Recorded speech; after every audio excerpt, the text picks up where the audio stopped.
Hello friends, a very warm welcome to Bodhisattva PCS. मैं हूं आपका होस्ट एंड दोस्त Amarendra Tiwari. My dear friend, आप सभी का कॉल आ रहा था, मैसेज आ रहा था, भरपूर मात्रा में आप कमेंट कर रहे थे कि सब पॉलिटी के लिए स्ट्रैटेजी बताइए कि 69 बीपीएससी मेंस के लिए कैसे स्ट्रैटेजी बनाएं और किन किन टॉपिक्स को हम कवर करें ताकि हमारा मेंस अच्छा जाए।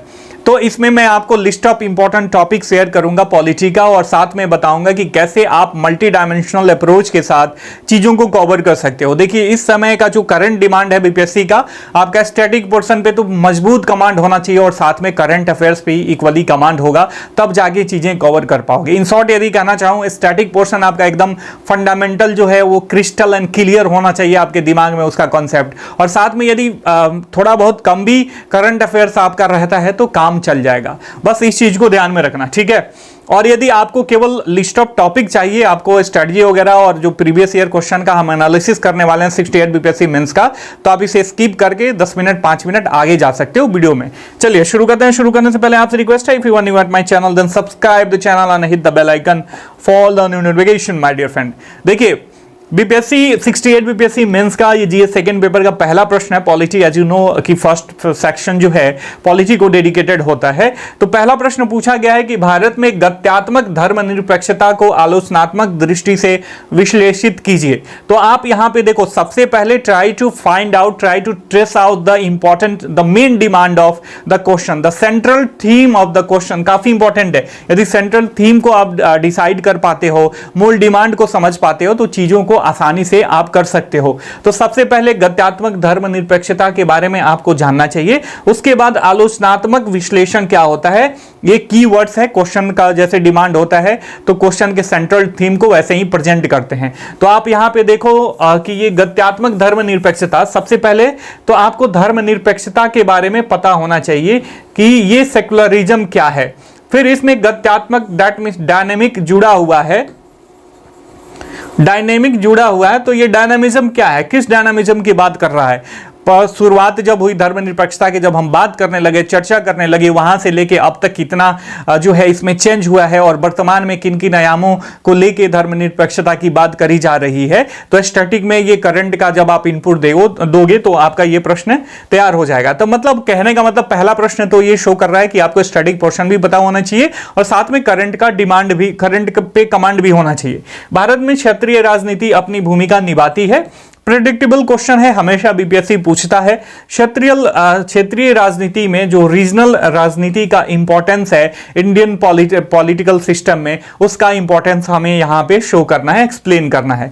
तो काफी आसान है। यदि आप नॉर्मल पॉलिटी आपने पढ़ा होगा तो इसका कॉन्सेप्ट क्लियर होगा, और वर्तमान में जो डेवलपमेंट हो रहा है उसको इन शॉर्ट में आपको यहां पे एनालिसिस करना है। The positive direction in the constitution of India are as a character of social and economic democracy in country, explain with the example. Bharat के संविधान में सकारात्मक निर्देश देश में सामाजिक और आर्थिक लोकतंत्र के एक चार्टर के रूप में है, उदाहरण सहित व्याख्या करें। ठीक है, तो आप डीपीएसपी को आराम से उदाहरण सहित व्याख्या कर सकते हो, काफी आसान है। ये स्टैटिक पोर्शन है, ज्यादा इसमें करंट वगैरह का, आप करंट का कुछ इनपुट डाल सकते हो, हाल ही में डीपीएसपी को लेके क्या इंपॉर्टेंट डेवलपमेंट हुआ है, बाकी आप स्टैटिक पोर्शन से इसे कर सकते हो।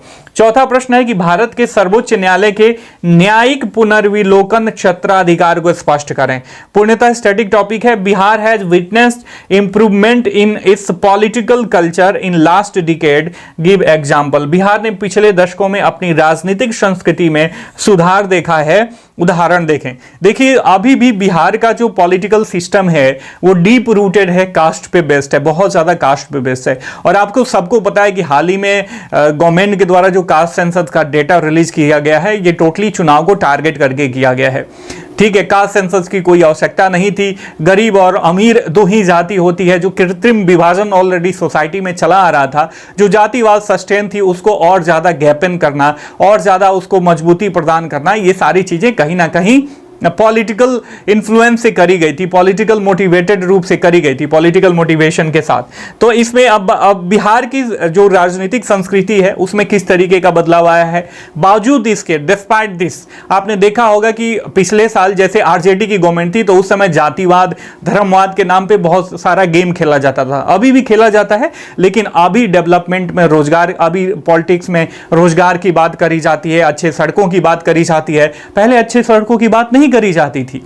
अब अच्छी सड़कों की बात करी जाती है, अब 7 निश्चय प्रोग्राम की बात करी जाती है, सशक्त युवा हो, महिला सशक्तिकरण हो, सबको अच्छा पानी मिले, रसोई में खाना बढ़िया मिले, रसोई गैस बढ़िया मिले, ये सारी चीज़ें बहुत सारे इनपुट के साथ इसकी बात करी जाती है माय डियर फ्रेंड। बहुत सारे डायमेंशंस की, बहुत सारे उसकी बात करी जाती है। जो अभी वर्तमान में बिहार में जो प्रीवियस राजनीति थी उसमें नए आयाम जो जुड़े हुए हैं, ये सब द्योतक हैं कि जो प्रीवियस राजनीतिक डिमांड था और जो राजनीतिक कल्चर था उसमें बहुत सारे आयाम नए जुड़ गए हैं जो कि विकासात्मक है माय डियर फ्रेंड। ठीक है, अब आगे बढ़ते हैं, अब बड़े वाले प्रश्न पे आ जाते हैं। पहला प्रश्न क्या कह रहा है, दूसरा, paramountcy of national interest is enriched in the zonal council in the country, examine critically the nature and working of the zonal councils in India in the light of the above statement. I hope कि ये बड़ा screen पे तो थोड़ा सा blur दिख रहा है, आपको बढ़िया दिख रहा होगा।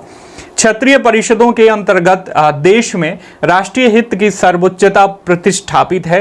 भारत में रीजनल काउंसिल की प्रकृति और कार्यशैली का उपयुक्त कथन के परिप्रेक्ष्य में आलोचनात्मक दृष्टि से वर्णन करें। तो रीजनल काउंसिल की बात करी जा रही है और पिछले साल दिसंबर 2022 वगैरह में रीजनल काउंसिल की बैठक वगैरह हुई थी, उसको लेके काफ़ी ज़्यादा चर्चा था और बहुत ज़्यादा आर्टिकल भी आया था इंडियन एक्सप्रेस में, द हिंदू में। तो वहाँ से ऑब्वियस यहाँ पे आप देखो रीजनल काउंसिल की बात करें, सॉरी जोनल काउंसिल की बात करें तो जोनल काउंसिल काफी इंपॉर्टेंट है, स्टैटिक पॉइंट है। जोनल काउंसिल क्या है, स्टैटिक पॉइंट है। अब स्टैटिक पॉइंट को आप जो भी इसमें करंट डेवलपमेंट हो रहा है ना, इसमें जब आप ऐड करोगे तब जाके आपका ये प्रॉपर क्वेश्चन का डिमांड आप फुलफिल कर पाओगे। ठीक है, तो इसका जो मतलब सेंट्रल थीम है तो ये क्या है, क्षेत्रीय परिषदें राष्ट्रीय हित की सर्वोच्चता प्रतिष्ठापित है और ये भारत में क्षेत्रीय परिषदों की प्रकृति और कार्यशैली का उपयुक्त कथन के आधार पे जो है आलोचनात्मक दृष्टि से क्या करना है, परीक्षण करना है। तो central theme, try to define the central theme, identify the central theme of the question firstly. जब आपने इतना कर लिया तो क्वेश्चन आपके लिए आसान हो जाएगा। भले आपके पास थोड़ा सा तथ्यात्मक जानकारी कम हो, नॉलेज कम हो, लेकिन आप साल भर 1.5 साल के मेहनत में आपको इतनी जानकारी है कि जोनल काउंसिल की कार्यशैली, जोनल काउंसिल का जो इंपॉर्टेंस है हमारे पॉलिटिकल सिस्टम में, हमारा जो पॉलिटिकल कार्यशैली है या हमारा जो भविष्य है, उसको देख के आप आराम से लिख सकते हो। तो ये काफ़ी ज़्यादा आसान प्रश्न है यदि आपने सेंट्रल थीम को डिसाइड कर लिया। फिर caste plays a role in the Indian politics, there is a change in its functioning over the decades, how do you look at this changing role over the last many decades, does the logic of development subside the character of caste, give your reasons. जाति भारतीय राजनीति में एक भूमिका निभाती है, दशकों में इसके कामकाज में बदलाव आया है। आप पिछले कई दशकों में इसकी बदलती भूमिका को कैसे देखते हैं? क्या विकास का तर्क जाति के चरित्र को कमजोर करता है? अपना कारण दीजिए, अपने कथन का कारण दीजिए। तो इस प्रश्न के कई सारे भाग हैं। जाति भारतीय राजनीति में एक महत्वपूर्ण भूमिका निभाती है, तो पहले तो हमें यह डिसाइड करना है। दशकों में इसके कामकाज में बदलाव आया है, अब मैं इसे मिटा देता हूं ताकि ज़्यादा मैश न क्रिएट हो और एक एक करके इसको तोड़ देता हूं। इसमें कई सारे सेंट्रल थीम है, पूरा स्टेटमेंट ही सेंट्रल थीम के तौर पे काम कर रहा है। जाति भारतीय राजनीति में एक महत्वपूर्ण भूमिका निभाती है, तो पहले हमें ये एक्सप्लेन करना है। उसके बाद दशकों में इसके कामकाज में बदलाव आया है, कैसे पिछले दशकों में इसके कामकाज में बदलाव आया है ये हमें दिखाना है। आप पिछले कई दशकों में इसमें बदलती भूमिकाओं को कैसे देखते हैं और जो ये बदलाव आया है ना, तो उसको आप कैसे देखते हैं, इसको आप को लिखना है। क्या विकास का तर्क जाति के चरित्र को कमजोर कर सकता है, इसको वेरीफाई करना है और यदि आप हां कह रहे हो तो उसका रीजन देना है, अपने कारण दीजिए। बस आपने देखा कि कैसे तोड़ो। हम क्या करते हैं ना, हमारी जो ऑब्वियस एस्पिरेंट होते हैं वो डर जाते हैं, बड़ा सा क्वेश्चन देख के डर जाते हैं। हम जो प्रश्न देते हैं, बच्चे क्या करते हैं, डर जाते हैं प्रश्न देख के और प्रश्न को तोड़ने की कोशिश नहीं करते हैं। जब आप तोड़ोगे ना, देखिए एक बहुत ये इतना बड़ा 75 इंच का ये बोर्ड का डिजिटल बोर्ड का स्क्रीन है, तो ये बहुत छोटे छोटे ब्लॉक से मिलके इतना बड़ा बना है। ठीक है, तो एक बात ध्यान में रखना, कभी भी किसी भी विशालता का निर्माण छोटे ब्लॉक से ही होता है। तो जब आप विशाल क्वेश्चन को देखो तो उसके छोटे छोटे ब्लॉक्स को आइडेंटिफाई करने की कोशिश करो। जब आप इसमें महारत आपने हासिल कर लिया तो उसके बस उसके फ्लो के अनुसार आप बहते जाओ, अपनी जानकारी को प्रेजेंट करते जाओ, लिखते जाओ, अपने शब्दों के थ्रू आप चीजें इजिली कर लोगे माय डियर फ्रेंड। ठीक है, अगला प्रश्न है कि election commission of India has played an important role in the conducting the election, critically examine its role in making the election free and fair over the decades. Complement your answer with reference to the conduct of election in pre-session and post-session era in Bihar. How does it contribute to standing of the democracy? तो सबसे पहले session की बात करें और TN session की, आप सबको पता होगा, और लालू यादव के बीच का टस्सल. ऐसा कहा जाता ना, टीएन सेशन नाश्ते में एक नेता खा जाते थे, एक नेता का भविष्य खा जाते थे. तो टीएन सेशन ने लालू यादव के नाक में दम कर दिया था. तो टीएन सेशन के पहले की पॉलिटिकल जो व्यवस्था थी, जो चुनाव होता था, उसका क्या मतलब रोल था, उसका क्या स्टेटस था बिहार में, और उसके बाद का क्या स्टेटस है, इसके बारे में चर्चा करना है. चुनाव आयोग के चुनाव कराने की महत्वपूर्ण भूमिका के बारे में हमें चर्चा करना है. इसका बी वाला सेक्शन है discuss the composition and powers of the Rajya Sabha and identify its role as a second chamber of the parliament. देखो, राज्यसभा की संरचना एवं शक्तियों का विवेचना करें तथा संसद के द्वितीय सदन के रूप में इसकी भूमिका का उल्लेख करें. इसके बारे में दिया हुआ है.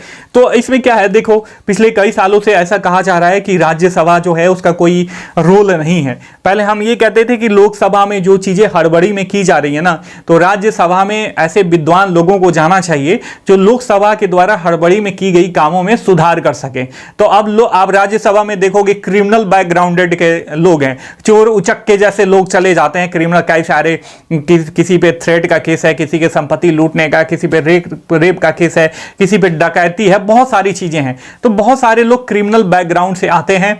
उन बौद्धिकता वगैरह का तो कोई मतलब नाम ही मत लो, आप नाम मत लो, ब्यूरोक्रेसी नहीं रहती तो इंडियन पॉलिटिकल सिस्टम की हालत खराब हो गई रहती. ठीक है, तो आप इस बात को, ऑब्वियस बहुत सारे अच्छे लोग भी हैं, पॉलिटिकल जो लीडर्स हैं हमारे बहुत अच्छे हैं. ऑब्वियस अभी के जनरेशन में आप बीजेपी के बहुत सारे लीडर्स को देखोगे, काफी मतलब अच्छा ज्ञान है उनका, काफी अच्छा काम है, साफ सुथरी छवि भी है. इवन इफ कांग्रेस में देखोगे तो बहुत अच्छे अच्छे लोग हैं, बहुत हर एक पार्टी में अच्छे अच्छे लोग हैं. लेकिन पार्टियों की जो पॉलिटिकल मजबूरियां होती है ना, जिसके चलते हुए मतलब वैसे गुण्स को प्रमोट करते हैं, जो लोकल पे जिनका धाक वगैरह रहता है, बाहुबल का प्रयोग होता है, सारी चीजें, इसके वजह से दिक्कतें क्रिएट हो जाती हैं. और जब ये लोग पार्लियामेंट में चुन के आएंगे तो किस माइंडसेट के साथ आएंगे, आपका सांसद, आपका विधायक यदि ऐसा माइंडसेट का हो तो वो क्या करेगा आपके लिए, कुछ नहीं कर पाएगा. करेगा तो दिखावे के लिए, आपका सेवक ही आपके ऊपर राजा बन के रहेगा. तो ये सारी चीजें हैं. ठीक है, तो ऐसा कहा जा रहा है भाई राज्यसभा को हटा दो, राज्यसभा की कोई आवश्यकता नहीं है.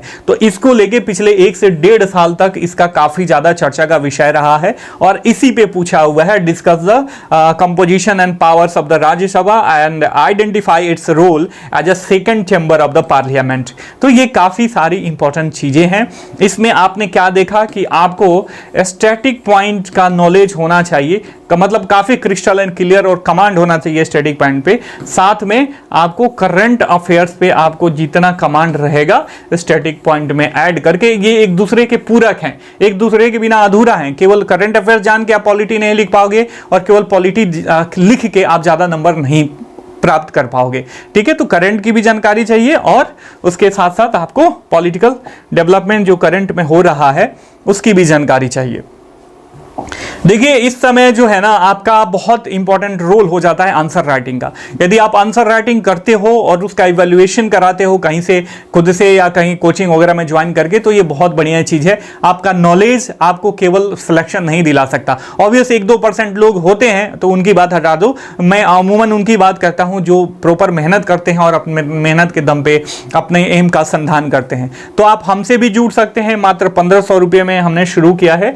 21 इसमें टेस्ट सीरीज है, सेक्शन वाइज और फुल लेंथ टेस्ट सीरीज. इसमें आप जब भी कॉपी सबमिट करोगे उसके 36 आवर के अंतर्गत आपको उसका इवैल्यूएशन होके मिल जाएगा प्रॉपर मार्किंग के साथ in PDF form. If you want to join our program then you can call and WhatsApp on 97-170-58-805. आप इसमें इस पे कॉल करके हमसे जुड़ के आप अपने प्रिपरेशन का पेस और स्टैंडर्ड दोनों मेंटेन कर सकते हैं. तो ये हो गया हमारा प्रमोशन. अब आ जाते हैं मेन मुद्दे पे. तो ये इंपॉर्टेंट लिस्ट ऑफ टॉपिक है जो आपके साथ मैं शेयर कर रहा हूं। एटलीस्ट इतना पढ़ के तो आपको जाना ही जाना चाहिए। पहला टॉपिक है एक राष्ट्र एक चुनाव, महत्व एवं चुनौतियां, one nation one election, importance and challenges. काफी इंपॉर्टेंट है, ये हो सकता है कि इस बार पूछे ही पूछे। ठीक है, मेरे को लग रहा है पूछेगा। ये एक राष्ट्र एक चुनाव, इसकी महत्व और चुनौतियां काफी इंपॉर्टेंट टॉपिक है और काफी ज्यादा चर्चा का विषय बना हुआ है यह कई सालों से। आईपीसी, आरपीसी एवं साक्ष्य अधिनियम, आपको पता है हाल ही में इसमें अमेंडमेंट किया गया है, बहुत सारी नई चीजें लाई जा रही हैं, तो इसके बारे में पूछा जा सकता है, लेकिन ये शॉर्ट आंसर में पूछ सकता है और ये तो लॉन्ग आंसर का क्या है मामला है ये। ठीक है, महिला नेतृत्व, समानता एवं समावेशन काफी इंपॉर्टेंट है। आप देखो जुडिशरी की बात आजकल हो रही है, इसके साथ साथ विधायिका की, कार्यपालिका की बात हो रही है। इसमें महिलाओं का कितना नेतृत्व है, कितनी भागीदारी है, जहां पे लगभग 50% महिलाओं की जनसंख्या है, तो भागीदारी भी उसी तरीके की होनी चाहिए, क्योंकि प्रॉपर दोनों लिंगों का विकास होगा, चाहे वो मेल हो या फीमेल हो, सोसाइटी जिनसे मिलकर बनती है, तभी तो हमारा देश का मतलब विकास होगा। तो इसकी बात करी जा रही है, तो इसे ध्यान में रखना। ये जो है एससी का भी आपका टॉपिक हो सकता है। अगला है हमारा नया संसद भवन और इसकी अनिवार्यता। ये शॉर्ट आंसर में आपको पूछा जा सकता है, new parliament building and essentiality इसकी। निवारक, निरोध एवं fundamental right, preventive detention and fundamental right में क्या कोरिलेशन है, इससे संबंधित इस आयाम के साथ आपको फंडामेंटल राइट पे बेस्ट क्वेश्चन पूछा जा सकता है। चुनावी प्रक्रिया एवं सुधारों के पहलू, aspects of electoral process and reforms. अभी आपने देखा ना कि जो चुनाव आयुक्त होते हैं उनकी नियुक्ति को लेकर बहुत ज्यादा कंट्रोवर्सी क्रिएट हो गई थी, तो उसमें सुप्रीम कोर्ट ने हस्तक्षेप वगैरह किया था और नई कमेटी का रिकमेंडेशन दे दिया है कि इसमें प्रधानमंत्री होने चाहिए, हाई कोर्ट जो सुप्रीम कोर्ट के जज हैं वो होने चाहिए, चीफ जस्टिस होने चाहिए, साथ में विपक्ष का नेता वगैरह होना चाहिए। तो ये सारे लोग मिलकर जो है चुनाव आयुक्त की नियुक्ति करेंगे। तो इसमें चुनावी प्रक्रियाओं से संबंधित बहुत सारे सुधारे को पहले उभर के आते हैं, जो इस बार के लिए इंपॉर्टेंट टॉपिक इसे बना देते हैं। कास्ट सेंसस एवं चुनाव तथा व्यवहार्यता, caste census and election and feasibility के बारे में प्रश्न पूछा जा सकता है, क्योंकि अभी बिहार सरकार के द्वारा जो है इसे रिलीज किया गया है और उसके बाद जैसे ही रिलीज किया गया है कई सारे राज्यों के द्वारा भी इसकी डिमांड करी जा रही है। यूसीसी यूनिफॉर्म सिविल कोड की क्या अनिवार्यता है, व्यवहार्यता है। यूसीसी एसेंशियलिटी एंड फिजिबिलिटी के बारे में प्रश्न पूछा जा सकता है। ई गवर्नेंस हमेशा हमेशा चर्चा में बना हुआ होता है। क्या ई गवर्नेंस पूरा होलिस्टिक लेवल पे पूछ दे, एसए में भी पूछा जा सकता है, या इसको बिहार के लेवल पे पूछे, शायद पिछले साल पूछा भी था कि बिहार में ई गवर्नेंस ने कैसा रोल वगैरह निभाया है। तो ये इंपॉर्टेंट टॉपिक है माय डियर फ्रेंड। ठीक है, आगे बढ़ते हैं। विश्व प्रेस स्वतंत्रता सूचकांक, वर्ल्ड प्रेस फ्रीडम इंडेक्स, इसे आप देख के ही जाना। आजकल बहुत ज्यादा बात हो रही है कि इंडियन गवर्नमेंट प्रेस के मुंह को बंद करने की कोशिश कर रही है। सहकारी और प्रतियोगितात्मक संघवाद, कोऑपरेटिव एंड कॉम्पिटिटिव फेडरलिज्म, काफी इंपॉर्टेंट है, पूछा जा सकता है। गवर्नर एंड प्रेसिडेंट हमेशा स्टैटिक पॉइंट ऑफ व्यू से हमेशा इंपॉर्टेंट रहते हैं, इसमें करंट का इनपुट दो और इसको एटलीस्ट, ये सारे टॉपिक 10-20 टॉपिक है ना, इसको तो एटलीस्ट आप पढ़ के जाना ही चाहिए।